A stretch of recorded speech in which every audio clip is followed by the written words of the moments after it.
Andy, welcome back to Inside Albania. Thank you for joining me to discuss this topic, which has really got under my skin this week. I think it has yours as well. Before we dive into it, hello and Happy New Year. Thank you for inviting me, and Happy New Year to you too. Right, so this week, the British right-leaning newspaper, I think it's fair to say right-leaning, aligned with the Conservative Party, newspaper The Telegraph, has stirred quite a big debate in Albania and in the UK. Now, it published an article which it said was based on data originally from the Home Office and the police forces, which shows that foreign nationals are 3 times more likely to be arrested for sexual offences as British citizens. And beyond this, it said that Albanians are the most likely to be arrested, followed by Afghans, Iraqis, Algerians. Now, this follows on from an article that was published in October, I think it was, which was saying that, Albanians are among the most incarcerated in British prisons, in UK prisons. And the data that they show, they have these nice tables and they say, well, it comes from the Home Office and it comes from this source or whatever. But it's not that straightforward, is it? I have some problems with the data that was published. One, I couldn't find the source of the information myself published anywhere except in a chart that the Telegraph had posted. So I wasn't able to look at all of the data that was collected, just what they had picked. And it leaves out the fact, and this is something I think which is you only really understand if you're familiar with Britain. And this is the fact that this data is based on passports. So people who hold Albanian nationality, people who hold Iraqi nationality.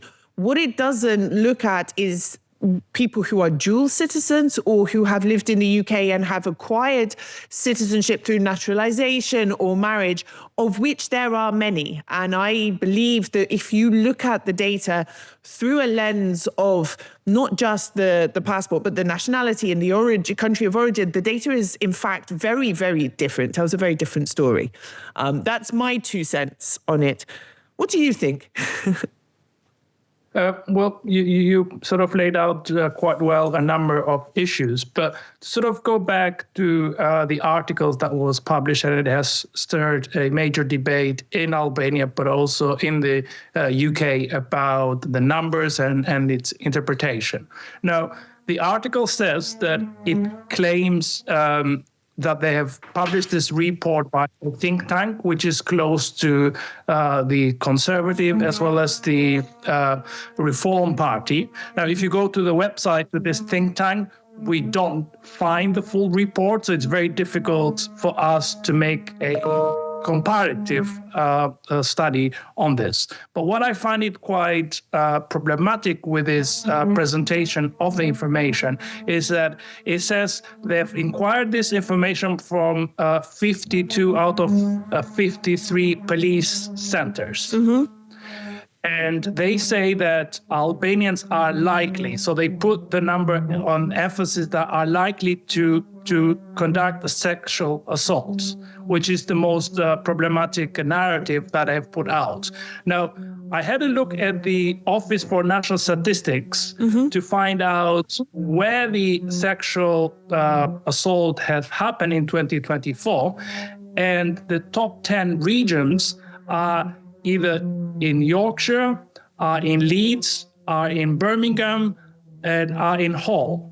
Now, if we compare with the statistics where Albanians live in the UK, over 80% live in London. Mm-hmm. And when we look at regions, London does not feature at all in the top 10. In fact, it are the top most safest places in the UK. So if you're going to claim that Albanians are most likely to commit sexual assault, then one must say that they live in this area where the national statistics claims where the highest rate of sexual assault took place last year, as well as the crime. So that for me just doesn't really add, and then I could not really as serious as you go along. Now, of course, the article in the study focuses and says that Albanians are the largest foreign national in the UK prisons. Now, just to break that down, out of 10 people, 9 are British citizens in the UK prisons, and then the rest are so-called with other nationalities. Now, Albanians do, in fact, feature as the top number. But when we look at the number, this year it was 1,400. And in the last 4 to 5 years, they've been between 800 to 1,500. And then you have the Polish and so on. But what this article sort of do, they just take away that Albanians are the highest number, and then they make it as a sensation. And then, of course, the narrative then fits very well with the anti-migrant narrative and so on. But just to sort of also put it into focus to folks at home, is in the UK at the moment, there is a big debate about gang rapes and something that has terribly happened 15 years ago, where the police and failed to protect people that were sexually assaulted, and what made it more worrying is that they did not believe the victim that came forward.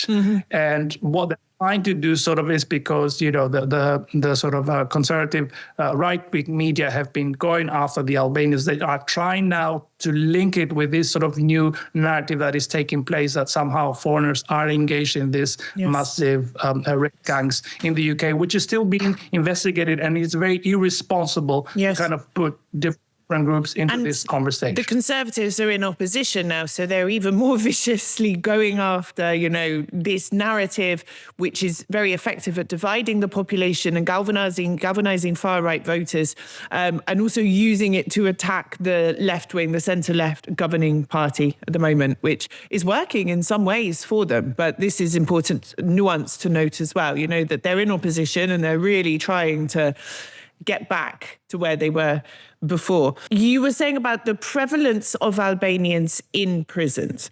And there is another nuance that I wanted to bring to the table here as well, which is, and I have spoken to Albanians who have been returned from the UK after being in prison. And yes, there are Albanians in the UK who go there and do illegal things and should be punished as such. But there are Albanians who have gone to the UK in various different manners, have ended up being forced or coerced into illegal activity, have been trafficked, and then have been arrested for that and imprisoned. So among those in prison, and it's not just Albanians, there are, and this is, I'm on the board of a charity that works with human trafficking victims. It is a problem, it is a fact that victims of different forms of trafficking can end up being incarcerated for the thing that they were trafficked to do. This is a fact as well. Do you not think? Absolutely, and you're right. But just to sort of expand on it, at the moment, what is really happening is that the opposition here are trying to move forward the anti-migrant narrative. And in particular, it's being fueled by Elon Musk, because he's intervening in UK politics, and he's kind of offering a megaphone on his platform. And he's even, in fact, offering £100 million in the next campaign. And you have now the different political parties that are fighting for that sort of money. And since he's been promoting this anti-migrant narrative, this is then where it is kind of driving up. But when we go to the statistic and to the point that you are making, it's absolutely, there are a number of Albanians that do commit crimes, and they should be punished as such, and they should be brought into account for it. And everyone is responsible for their action, and the whole community doesn't really have to pay a price. But you also have victims that have been coerced. You have people that have been trafficked, and some of them do end up in the system. And unfortunately, some of them even ended up to taking their own lives because they could not live with the shame being trafficked to the UK and then being locked up.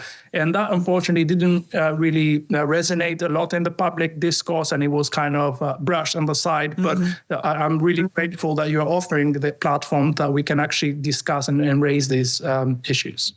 So in the article, that we have this data, but you have concerns that not that it's false data, false information. I'm not going to accuse the Telegraph of publishing false information, but data that has perhaps been cherry-picked or doesn't tell the whole story. Do you have any other concerns about what has been laid out in the article as fact?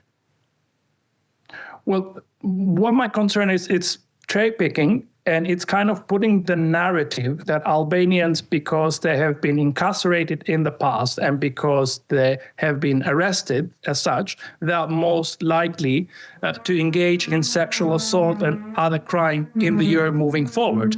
And what the article is trying to do is to say, well, before the Home Office and the Office for Statistics releases the statistics for 2024 in the coming weeks, this is what we found out.